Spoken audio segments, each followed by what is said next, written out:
then finally in 13C I showed the main reason for separating the preverb, the yi from the verb proper. The fact that the animate plural marker wa intervenes between those two parts. You can see that in the second and third lines of C. So we have hahabashbosa in the singular and hahabashwabosa in the plural.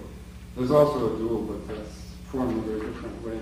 13D and E, I'll give an example of how an overt phenomenal prefix can change the syllable count so that different vowels are dropped in the process of this vowel syncope thing. And that turns out to be very useful because it lets you recover the lost vowels by looking at different parts of a paradigm.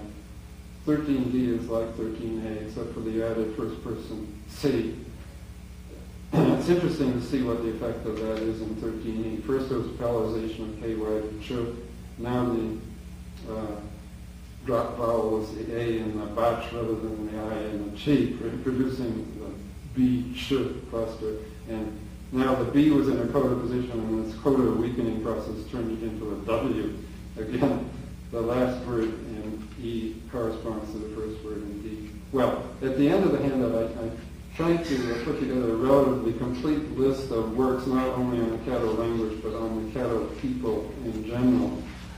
This is an attempt to be as complete as I can at this moment, bibliographically. I didn't include works on archaeology, of which there are many, except for the comprehensive book by Pergola, which has those. Well, I just wanted to give you a little taste of this very remarkable set of people and their very remarkable language. It's a shame they aren't better known, I think. That's a little bit my fault, and I hope I'll be able to make it up to them in years to come. Thank you.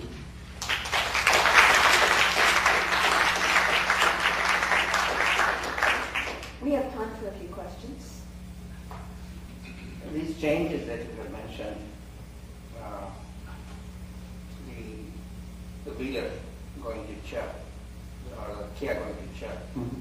Because this is almost a universal change that happens in many languages. Mm-hmm.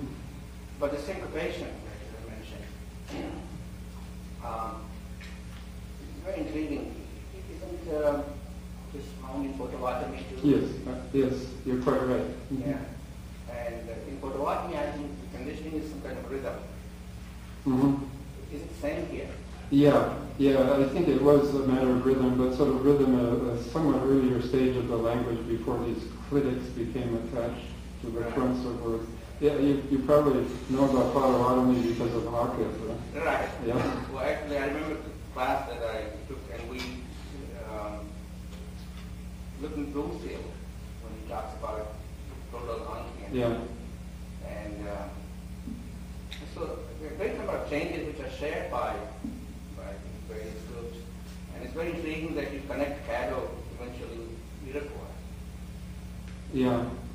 As far as, I think this syncope thing was more an aerial feature. It happens in Tonkawa also. Right. Yeah. So it would be the kind of diffusion? Yeah, I suspect it was.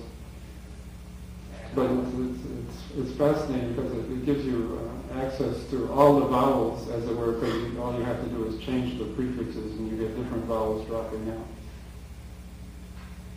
And I wonder if there is any input from Floyd Lounsbury on this one, on the proto form from which Caddo and other sister languages are descended. Not really, because he didn't know about Caddo. But well, most everything in Iroquois and in some way to Floyd Lounsbury. Thank you. Yeah. Any other questions? Actually, I have a question, Wallace. Maybe you could explain why among your reconstructed consonants is the K followed by the A with the high tone or stress? Say the beginning part. You have a chart of the reconstructed consonants, but one of them is a K-A. Ka. Oh, I see. I thought maybe you could explain that. Oh, that's a mistake. Yeah. Oh, okay. I did, sorry about that. I figured it was an interesting thing. We should all know that. Pretty interesting, yeah. Aaron?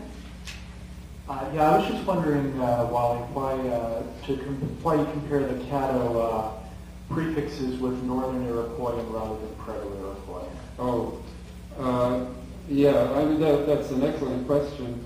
I guess there are two answers to that. I don't feel that I know as much about Cherokee as, enough to really be confident about how to reconstruct the earlier prefixes for Proto-Iroquoian. There were fewer of them. It's obviously something that should be done. I feel very comfortable about Northern Iroquois. It's so different. I mean, an awful lot happened there. But I think